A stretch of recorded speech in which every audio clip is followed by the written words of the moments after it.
So today I'm taking a little trip to Mount Vernon, Illinois to visit the Midwest LSA Expo. This is an event where the different manufacturers showcase their light sport airplanes. And if you're not familiar with light sport, it's kind of like one level below a private pilot. Smaller aircraft, two-seat, that sort of thing. And since I'm a private pilot, I do have a video showing me flying a light sport airplane on our channel. I'll try to link that in the description if you want to see that video.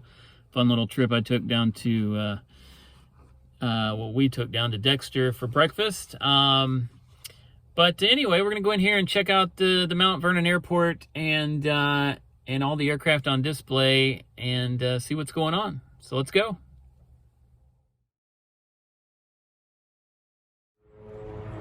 All right, here we go. We're going to check out the Mount Vernon Airport.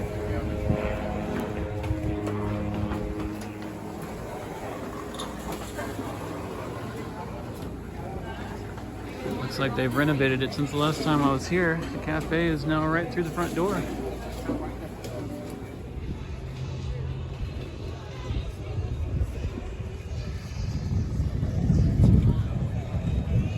There's the Aviation Ranger.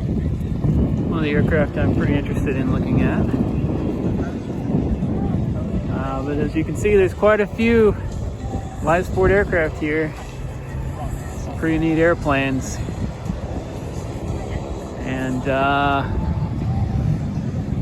I'll try to get some pictures and video of a few of them. Not sure I'm going to review every single one, but definitely come out to this expo if you can. It's usually like the first week of September,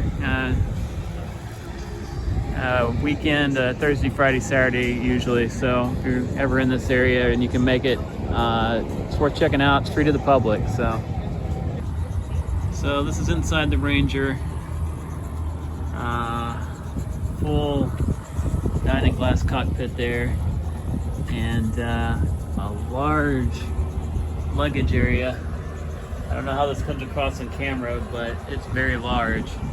The idea is that you can camp inside this airplane, and so it's not necessarily rated to carry full fuel with two people in it, but with one person you should be able to carry full fuel and a decent little bit of luggage for camping. So if you're a single camper going out in the backcountry, that's the idea with this airplane. If you want to have two people in it, my understanding is that to meet this light sport requirement, you'd have to limit your fuel, but still pretty solid airplane. I mean, it's a metal airplane, which is very rare for the light sport category. So definitely something checking out if you're interested in this category and haven't looked at the Aviation Ranger yet. Not a paid advertisement, I just really like the airplane. Man, I gotta say, some of these aircraft, pretty slick looking. Definitely makes you want to fly some airplanes when you see stuff like this. Fully enclosed gyrocopter. Pretty cool. So one advantage to these light sport aircraft is that a lot of them have folding wings, and you can trailer them on a trailer such as this one that's open, or I've seen many of them even put in enclosed trailers where the wings fold down flat against the aircraft, and it doesn't take up much room. So here's some information on this particular aircraft if you guys are interested.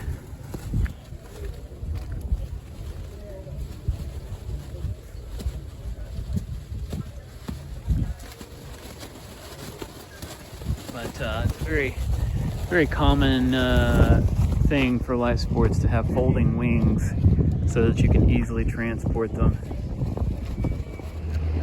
Some light sport aircraft are born out of the ultralight world, and so they're a lot of times a little too heavy to be considered ultralights, and so they move them into the light sport category. My guess would be that this is one of those aircraft that started out as maybe an ultralight design, and then they started putting larger engines on it and moving it up. Some of you guys might be able to tell me in the comments, since I'm not too familiar with this particular one, but I see this a lot in the light sport category. All right, here's where the real fun begins. Get yourself into a seaplane.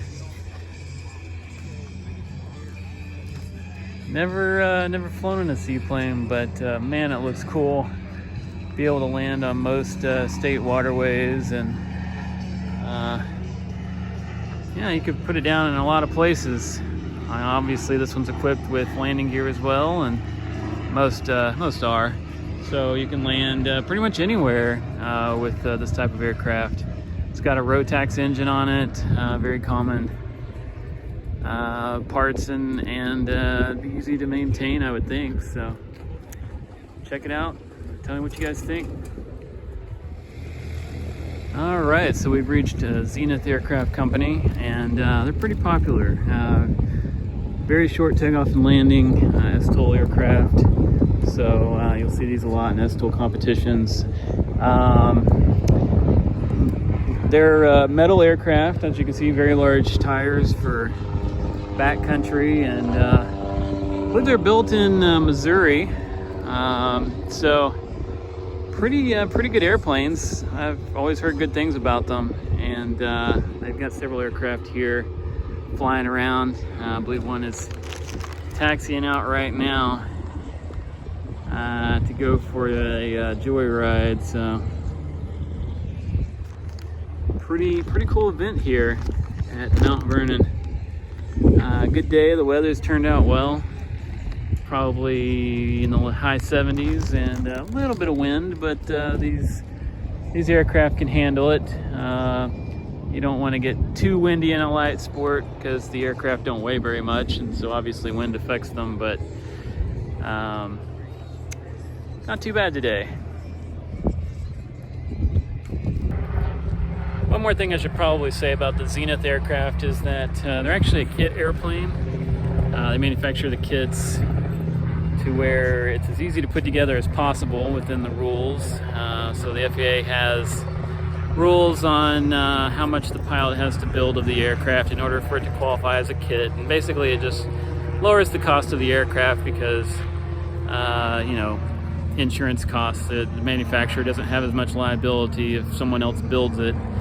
So Zenith's a really popular kit aircraft, and not all light sports are kits. In fact, a lot of them now are built by the manufacturer because people just don't have the time to put them together themselves. As you can imagine, it takes a long time, sometimes hundreds of hours.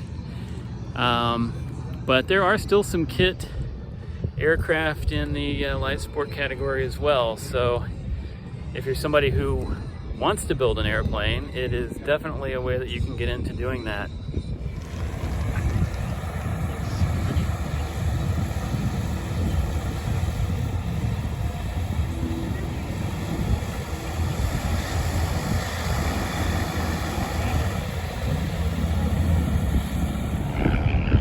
And here is an example of an open cockpit gyrocopter. This one's got a Rotax engine on it. So if you're not familiar with gyrocopters, the rotor is not powered. It's free spinning, and it kind of reduces some of the, I guess you'd say it's less complicated. But they're able to land and take off very short, not quite like a helicopter, but they're generally considered safer than helicopters because you know, you're probably less likely to have a main rotor failure, and if your engine goes out, you can just kind of glide down to the ground. So pretty cool aircraft. If you're interested in this sort of sport, check out gyrocopters. So if you're wanting to get into aviation cheap, these little aircraft are not too expensive. They are single seat. There's the company that builds them there. You can look that up, but this one had a price on it of $22,000. I don't know if that was used or whatnot, but there's definitely options out there that are affordable, I guess you could say. However, I will say that most of the aircraft sitting out here are $100,000 plus. Unfortunately, things are expensive, but realistically, to get into a good quality light sport airplane, you're probably going to be spending $150,000 for a new one. And of course, you can also get into the used market and find them out there. But a lot of them take car gas, so it's a little cheaper to fuel them. You can just kind of get your own car gas, but it does make it harder to fuel them up at an airport, because a lot of airports don't have car gas, they have leaded fuel. So a little tidbit of information if you're not in the aviation world. These airplanes, well, most airplanes in general aviation, like Cessnas, they use leaded fuel. And so it's not the same as what your car uses.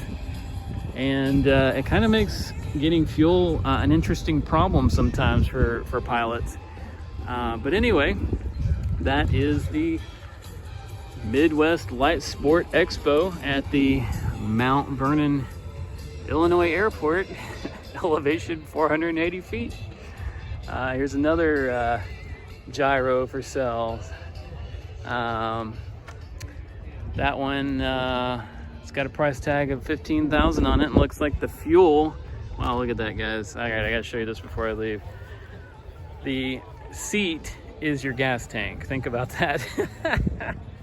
That is your fuel tank right there.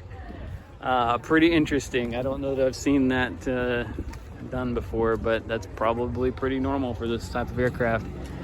But anyway, I think I'm gonna leave it there, guys. It's a pretty good